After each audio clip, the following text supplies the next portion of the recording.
धन धन सतगुरु तेरा ही आसरा। पूजनीय हजूर पिताजी ने प्रेमी की हार्दिक तड़प को पूरा किया। प्रेमी लिखता है कि नवंबर 1991 को एक दिन वह अपने खेत में ट्यूबवेल का पानी लगा रहा था। उसके साथ ही साथ बाकी समय में बंदे से रब ग्रंथ का अध्ययन भी कर रहा था।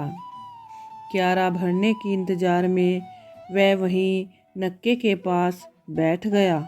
उसने सोचा कि थोड़ी देर में क्यारा भर जाएगा तो वह पानी दूसरे क्यारे में कर देगा। अचानक ही उसे अपने प्यारे सतगुरु जी की याद आ गई। वह अंतर हृदय से कुल मालिक की याद में खो गया।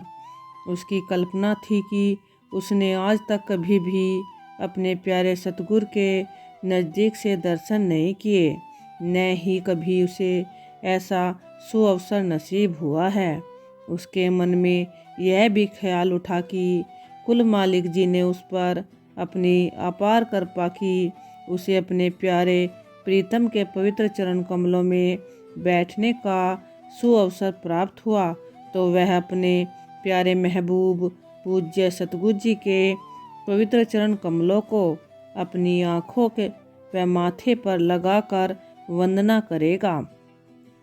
काश वह भी मोर पंखों के उस चवर का एक पंख होता जिसे शहंशाह जी के पवित्र कर कमलों का नित्य स्पर्श नसीब होता।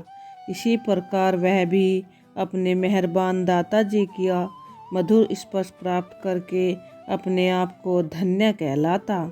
इस प्रकार प्रेमी पता नहीं कितने समय तक मालिक की याद के अंदर ऐसे मीठे मीठे ख्यालों में खो गया। वह नक्का बदलना ही भूल गया। अचानक जब उसका नाम लेकर किसी ने उसे आवाज़ लगाई तब उसका ख्याल टूट गया। वह तुरंत उठा, वह पानी अगले क्यारे में छोड़कर अपने घर को चला गया। उस वक्त भी वह बहुत उदास पूर्ण वैराग्य की अवस्था में था। उसकी आंखें अपने प्यारे महबूब की याद के अंदर बार बार भर आती थी। उस दिन वह खाना खा लेने के बाद जल्दी ही अपने कमरे में जाकर सो गया। अचानक उसकी आंखें अति सुंदर तेज प्रकाश को देखकर चमक उठी। उस सुंदर प्रकाश के पीछे प्रेमी को अपने सतगुरु के दोनों स्वरूपों में दर्शन हुए। वालिदो जहान परमपिता शाह सतनाम सिंह जी तथा पूजनीय श्री हजूर महाराज जी उसी की चारपाई पर विराजमान थे। प्रेमी अपने कुल मालिक सतगुरु जी के नूरी दर्शन करके अत्यंत खुश था।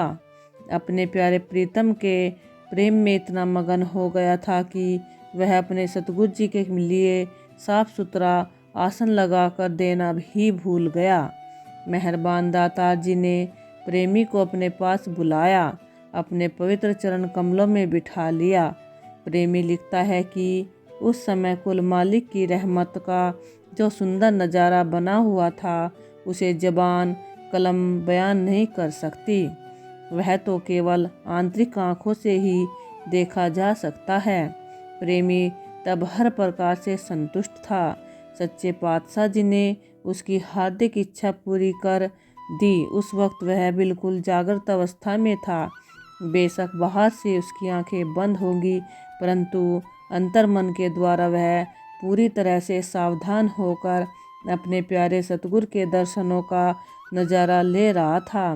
पूज्य परम पिताजी ने प्रेमी की तसल्ली करवाते हुए फरमाया, भाई हुन ता ठीक है, हुन अस्सी चल दे। हाँ, इन वचनों के साथ ही पूज्य परम पिताजी श्री हजूर पिताजी वहाँ से रवाना हो गए।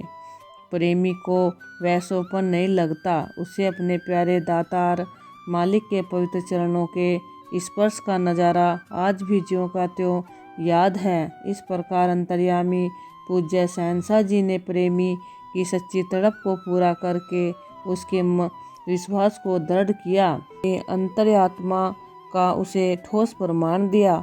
अपने सतगुरु जी के महान उपकारों का बदला कभी भी नहीं चुकाया जा सकता। धन धन सतगुरु तेरा ही आसरा।